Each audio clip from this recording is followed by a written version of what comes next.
माशरा, मईशत, media, मजहब और मां।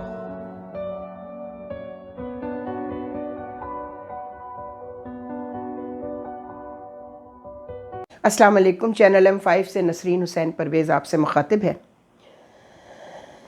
सदर साहब इस मुल्क के सरबराह हैं। इलेक्शन की डेट के लिए बेशक आईनी तरमीम हो चुकी है, लेकिन सिकंदर सुल्तान साहब, आपकी फ़िरौनियत जो है ना, आपको अंदाज़ा नहीं है आपके साथ क्या करने वाला है अल्लाह ताला। आप भूले हुए हैं बिल्कुल खुदा को। आपने कहा मैं तो नहीं आता, पहले भी बुलाया गया था तब भी आप नहीं गए थे। इमरान खान वाली हरकतें आपने भी शुरू कर दी हैं। इमरान का क्या हशर हुआ है। मैं बस इफ्तिखार आरिफ साहब का एक शेर पढ़कर ख़त्म करती हूँ इस क्लिप को। इससे ज़्यादा कहने की ज़रूरत नहीं है। सदर साहब इस मुल्क के आईनी सरबराह हैं, ये भी याद रखिएगा। आपकी फेवरेट पार्टी बैठकर क्या क्या करके गई है, कौन कौन सी तरमीमें, कौन कौन से बिल्स अपने फेवर में, चोरों और मुजरिमों वाले बिल्स जो हैं वो जल्दी जल्दी अप्रूव करवाए गए। चूंकि आप भी तो उनके साथियों में से हैं। आप इतने एक्सपोज हो चुके हैं कि आपका कराया हुआ इलेक्शन क्रेडिबल होगा ही नहीं। तो मैं इसलिए सियासतदानों से कहती हूँ कि जब तक सिकंदर सुल्तान मौजूद है, इलेक्शन ना हो तो अच्छा है। एक शेर पढ़ रही हूँ जो आपकी फ़िरौनियत के बारे में, मैं जानती हूँ ना आपको बहुत अच्छी तरह। वो वाक़या अगर याद दिला दूँ तो आप एक्सपोज हो जाएंगे। जब आप DC इस्लामाबाद थे और एक अपनी माँ से भी बड़ी उम्र की औरत को आपने अपने ऑफिस से बाहर निकाला था, जबकि वो एक सरकारी काम से आपके पास गई थी। बदमाश औरतों की बनाई हुई NGOs का रजिस्ट्रेशन नंबर मांगने गई थी सिर्फ। आपने क्या किया था उनके साथ?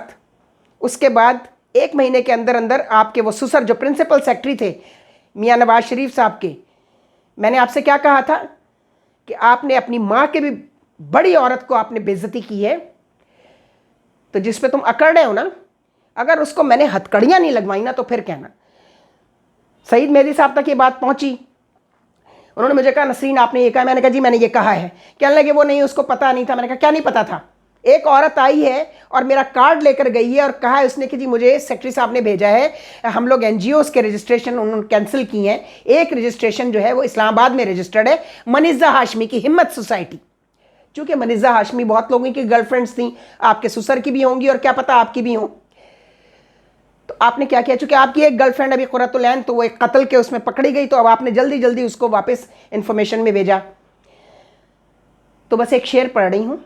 जब हथकड़ी लगी तो सईद मेहदी को होश आ गया और उनकी बेगम जो है मेरे पास सिंध हाउस चल कर आई। मैंने उनसे कहा कि देखिए आपने इस अपने दामाद को फ़िरौनियत का खुला आपने लाइसेंस दिया हुआ है, वो इस तरह की हरकतें कर रहा था। और मैंने उसको कह दिया था लगाऊंगी बच्चू, तेरा जो है ना सुसर, उसको लगवाऊंगी हथकड़ी, ताकि उसके बिहाफ पे तू जो जो कुछ करता फिरता है। ये शेर पढ़ के ख़त्म कर रही हूँ। ये वक्त किसकी रौनक पे खाक डाल गया, ये कौन बोल रहा था खुदा के लहजे में।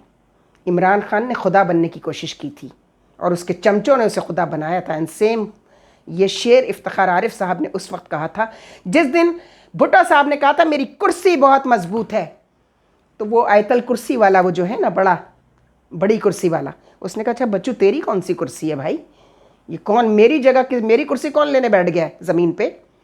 क्या हुआ, फांसी चढ़ गए ना मौसूफ, जलील हो गए ना। तो याद रखना तुम सिकंदर सुल्तान, ये जो तुमने सदर साहब को इंसल्ट करने का जो प्रोग्राम बनाया हुआ है, वो आईनी सरबराह है इस मुल्क के। बेशक मैं उनकी पार्टी से सख्त नफरत करती हूं।